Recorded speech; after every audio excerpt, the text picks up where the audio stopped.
Hi everyone, it's Mora Viva. I'm going to be reading to you the Parshat today. So we are still in Sefer Vayikra, which is the third book in the Torah. There are 5 books in the Torah and we're up to number 3.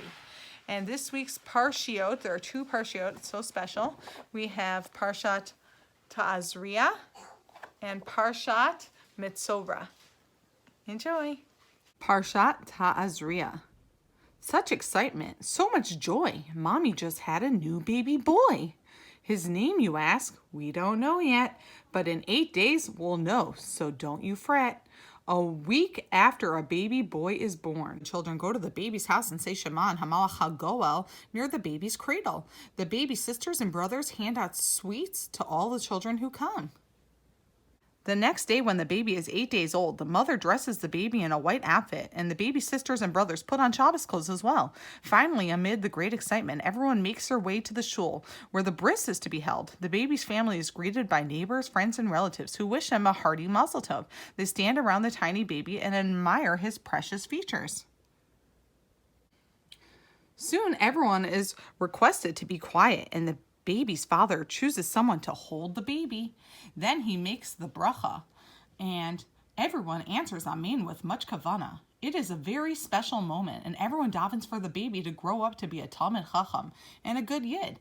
Then comes the most interesting part, as the baby's name is called out. Perhaps the ones who are most excited are the baby's sisters and brothers, as they can now call their new baby by his name.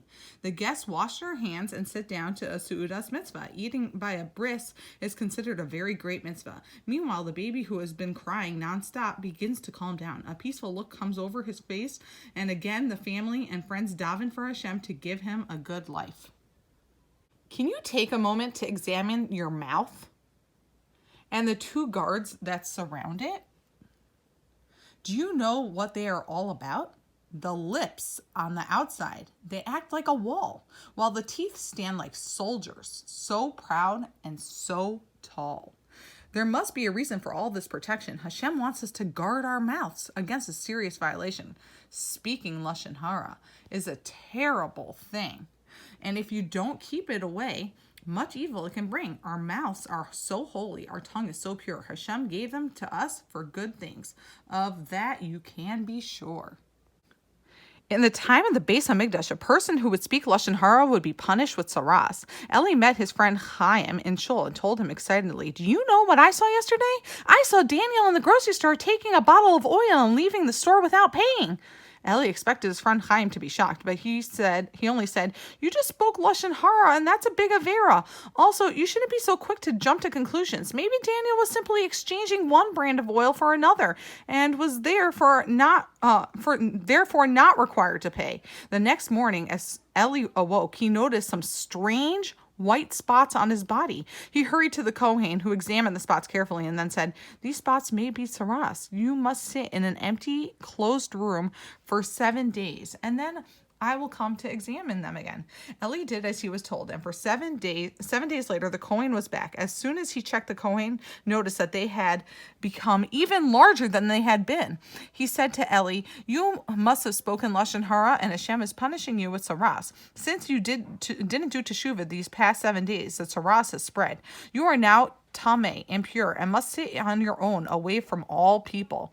Although it didn't sound very exciting, Eli had no choice but to sit by himself, unable to talk to a single person. After a while, he began to deeply regret having spoken Lashon Hara about Daniel. What a shame, he thought to himself. I tried to cause others to think poorly about Daniel, but now I'm the one that's left without friends. How boring, how lonely. Eli realized that he had done a terrible avera and didn't complete teshuvah. When the Kohen came back, he brought 2 birds along with him. He said to Eli, "Hashem gave you a mouth in order to do good things with it, like learning Torah and davening, but you instead chattered away like a bird does all day." The Kohen then shechted one of the birds. This bird was shechted, and the same thing must be done to Lashon Hara. The other bird I will set free to remind you that a mouth was given to us to be good, only to use for good things. Eli then brought up a korban in the Beis Hamikdash. He returned to his home tahor and clean of all sins. Parshat Metzora. Zev, is it okay if I borrow your large duffel bag? Binyamin asked his friend. I'm going on a long trip tomorrow and my own bag is torn. Zev shook his head. No, I'm sorry, he said, but my bag also tore and I had to throw it out. So Binyamin left his friend's house, and as soon as he left, Zev quickly hid his duffel bag deep in the closet. I don't want Binyamin to see that I really do have a duffel bag, he said to himself. What if he tears it or makes it dirty? I don't feel like lending it to him. One day, Zev found a few ugly spots on the wall of his house. He could not imagine what it was from, and so he went straight to the Kohen's house and told him about the stains on his wall. The Kohen knew exactly what to tell him. Take all of your belongings and furniture out of the house at once, he said. I will be over at your house shortly to examine the stains. It might be tsaras, which means that the whole house and everything in it is impure. Hurry home. Now take everything out before I arrive. Zev quickly did as the Kohen had said. He asked his neighbors to help him. Binyamin, one of his good neighbors, came to him as well. As he was emptying out the closet, he suddenly noticed to his great surprise a large duffel bag. The one that Zev had said was torn.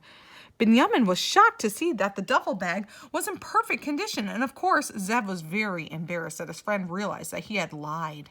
Looking down at the floor, he apologized to his friend. I'm sorry, he said. I was afraid that my bag might get ruined if I gave it to you. Now I see that my lie was a terrible sin, which greatly bothered Hashem, who in his goodness gives me everything that I need. Now, everything was clear to Zev, including the stains on the wall. It was a sign from Hashem that lying is a big avera, and also that Hashem wants us to lend our things to other people happily. A short while later, the Kohen arrived and examined the spots for a few moments. Indeed, these spots are tsaras. You must leave the house immediately and lock the door. The house must remain empty for a full week. Then I will come back to examine the spots a second time. True to his word, the Kohen was back a week later. After examining the spots, he said, the spots have spread and become even bigger. I will have to remove the spotted stones from the wall, and you will then have to throw them away in a place that is impure. Once Zev followed the Kohen's instructions, his house was considered tahar, pure again. The tsaras disappeared, but the important lesson that he learned from it remained forever. Sometimes tzaddikim would find tsaras on their walls as well. Tzaddikim? Yes, even though they always lent their things happily, what could have been Hashem's reasoning for causing tsaras to come to the walls of tzaddikim?